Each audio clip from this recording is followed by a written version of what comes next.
Umum mengetahui bahawa Islam ini wujud zaman Rasulullah. Apabila Nabi Muhammad sallallahu alaihi wasallam menyebarkan Islam, maka kita terima Islam, dan itulah tahun bermulanya perkataan sebuah agama yang dipanggil Islam selepas Rasulullah. Saya nak tanya Prof, Nabi Isa ni agama apa? Kalau Muhammad baru mula Islam, Nabi Ibrahim tu agama apa? Yang Allah Ta'ala utuskan 25 Rasul, kalau Rasul yang ke-25 tu baru bawa Islam, lagi 24 Rasul tu bawa agama apa, Prof? Silakan, Prof. Okey, terima kasih soalan itu, Yaakob. Sebenarnya perkataan yang sesuai untuk Islam itu adalah ad-din. Agama untuk Islam yang dibawa, yang penyudahnya ialah oleh Nabi Muhammad SAW disebut ad-din. Manakala untuk agama, untuk syariat untuk Nabi Ibrahim disebut millah. Millatu Ibrahim yang disebut dalam Quran, ataupun kita sebut syariat juga. Tetapi selepas itu iaitu Nabi Daud, Nabi Sulaiman, Nabi Musa, Nabi dan seterusnya, Nabi Isa, Nabi Zakaria dikenali sebagai syariat. Sebenarnya perkataan agama itu adalah perkataan Sanskrit yang digunakan untuk agama Hindu dan agama Buddha. Itu perkataan agama itu bukannya perkataan din, bukan punya dalam budaya kita. Ia adalah perkataan Sanskrit untuk digunakan kepada agama Buddha dan Hindu. Jadi seelok-eloknya kita menggunakan perkataan din. Din itu maksudnya Islam, way of life. Kalau agama itu hanya cabang yang kecil. Tapi bila disebut din, ia adalah way of life. Disebut syariat, maksudnya ia adalah way of life pada ketika itu, pada zaman Nabi itu. Jadi sekarang ini Nabi Ibrahim alaihissalam millatuhu adalah Hanifah, ataupun kita sebut syariat. Itu adalah Hanifah. Sesudah Nabi Ibrahim alaihissalam, apa maksud Hanifah? Hanifan musliman. Ma kana Ibrahimu Yahudiyan wala Nasraniyan walakin kana hanifan musliman wa ma kana minal musyrikin. Bukanlah, itu kena faham sikit bahasa Arab tu. Ma itu bermaksud negatif, nafi. Bukanlah Nabi Ibrahim alaihissalam. Tetapi kalau tak ada ma, dia jadi adalah. Itu dalam sudut nahwu Arab tu. Dalam ayat Quran disebut makana Ibrahimu. Bukanlah Nabi Ibrahim itu. Tetapi kalau tinggalkan ma, dia akan kana Ibrahim. Adalah. Itu yang ramai tak faham. Itu yang saya pun dengar. Ibrahim tu Yahudi. Dengar kan? Sebab dia tak faham ayat ni. Nabi Isa Kristian. Dia tak faham ayat ni. Allah Ta'ala dah sebut dah. Makana Ibrahimu Yahudiyan wala Nasraniyan. Bukanlah Ibrahim itu Yahudi dan Nasrani.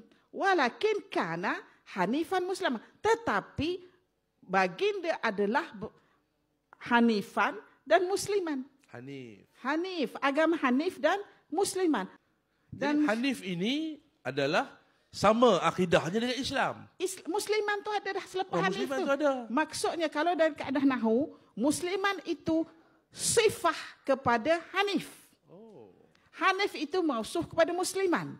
Maksudnya bila disebut Hanif, itu adalah Musliman. Adalah Islam. Disebut Islam, itu adalah Hanif.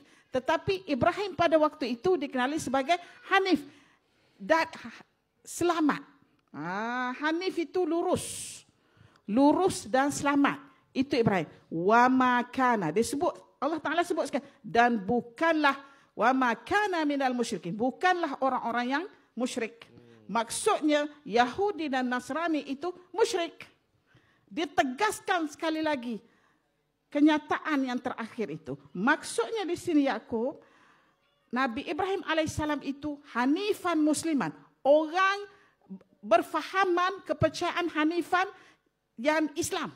Dan dia adalah Islam. Sifat kepada Hanif itu mesti Islam.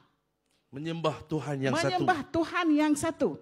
Kemudian macam mana pula yang nabi-nabi sesudah Nabi Ibrahim alaihissalam? Kena ingat, Nabi Ibrahim itu dia melahirkan Bani Israel. Dia berkahwin dengan Sarah melahirkan Ishak. Di bawah Ishak dia melahirkan Bani Israel. Apabila Ishak melahirkan Yakub dan Esau. Nama abang kepada Nabi Yakub Esau. Dan di sinilah pihak-pihak yang musyrikin, dia cuba orientalis, cuba tashwih ataupun memesongkan pahaman masyarakat dunia, mengatakan Esau itu adalah orang Roman dan dia ialah melahirkan Yahudi. Bukan itu. Esau itu abang kepada Nabi Yakub, dia ada kembar dan dia lahir dulu. Nabi Yakub yang kedua. Esau itu berkahwin dengan anak Nabi Ismail alaihissalam bernama Basmah. Anak Nabi Ismail kan ada 12. Pertama Qaidar, Nabatin itu. Kemudian dia ada anak perempuan bernama Basmah. Ada satu dua. Dan berkahwin dengan Esau. Macam mana ada pihak mendakwa Esau itu keturunan lahirkan Roman. Roman itu kan daripada Yafid itu. Banyak data-data telah diseleweng yang mana orang tak mampu nak kaji data-data yang kecil itu. Dan data-data yang kecil itu telah mengubah pemikiran manusia dan generasi yang ada dekat muka bumi ini. Dan kita tak mampu nak ubah itu disebabkan dia menguasai semua teknologi. Letak dalam Google, letak dalam buku-buku, ubah buku sejarah. Jadi macam mana kita nak detect tu? Dia kena ada researcher yang deep understanding kepada info itu. Dia telah tashwihkan di situ. Dia telah selewengkan yang Ibrahim tadi. Tapi kita ada ayat Quran, alhamdulillah. Allah Taala dah kata, "Makana Ibrahim Yahudi wala Nasrani." Oh ya, Ibrahim bukan Yahudi dan Nasrani. Ibrahim orang Iraq lah, duduk dekat Ur. Perkataan Ur itu ada kaitan dengan Malaur kita ini. Itu dia. Itu ada kaitan. Jadi saya pergi kepada linguistik. Sebenarnya itu adalah bahasa Akadi kuno. Dan Akadi ini bahasa Nabi Ibrahim. Siapakah bahasa Akadi? Dia merupakan Semitic language. Dia merupakan Semitic language. Dan dia adalah first civilization. Jadi kita kena pegang first civilization. Kalau ada orang lain ambil, itu adalah dia kata bahasa mereka. Kemudian dia ambil daripada yang tu. Yang daripada first tu. Kita kena pergi yang first. The second mesti ambil yang the first. Jadi Nabi Ibrahim tidak bertutur dalam bahasa Arab. Nabi Ibrahim bahasanya bahasa Akadia. Apakah bahasa Akadia? Saya ada tulis dalam buku saya, Revolusi Bahasa Raksasa Tamadun. Dia adalah Arabic sound. Oh. Arabic sound. Sebagai contohnya, dia kata anta. Dia panggil dalwun. Baldi. Dalwu. Dia tak guna. Kita kalau dalam bahasa Arab sekarang, kita kata dalwun. Kita tanwinkan sebab dia tak ada alif lam. Tetapi bahasa Akadi dia kata dalwu. Abun, dia panggil abu. Kita panggil abun. Bila tak ada alif lam, kita panggil abun. Tetapi dia panggil abu. Abah. Abu. Ayah. Amu. Umu. Maksudnya itu bahasa Arab. Jadi penggunaan bahasa ini sebelum Mesopotamia. Penggunaan bahasa ini adalah tamadun pertama, iaitu Mesopotamia. Dan Nabi Ibrahim orang Mesopotamia. Dia berasal pada Ur. Kan di Mesopotamia, sampai sekarang ada wilayah sesudah banjir besar Nabi Nuh, dia terbahagi wilayah yang tertentu. Antaranya Ur, Uruk, Kish, Lagash, Delmon, Syurupa. Jadi bandar-bandar ini ada. Dan orang Nabi Ibrahim berasal daripada Ur. Epik Gilgamesh daripada Uruk. Nampak tak? Jadi epik Gilgamesh dia menceritakan tentang banjir besar. Dan setengah pendapat bersetuju itu adalah banjir besar Nabi Nuh AS. Dan Nabi Ibrahim hidup sesudah itu, 2000 tahun. Banjir besar dalam 5000 BC.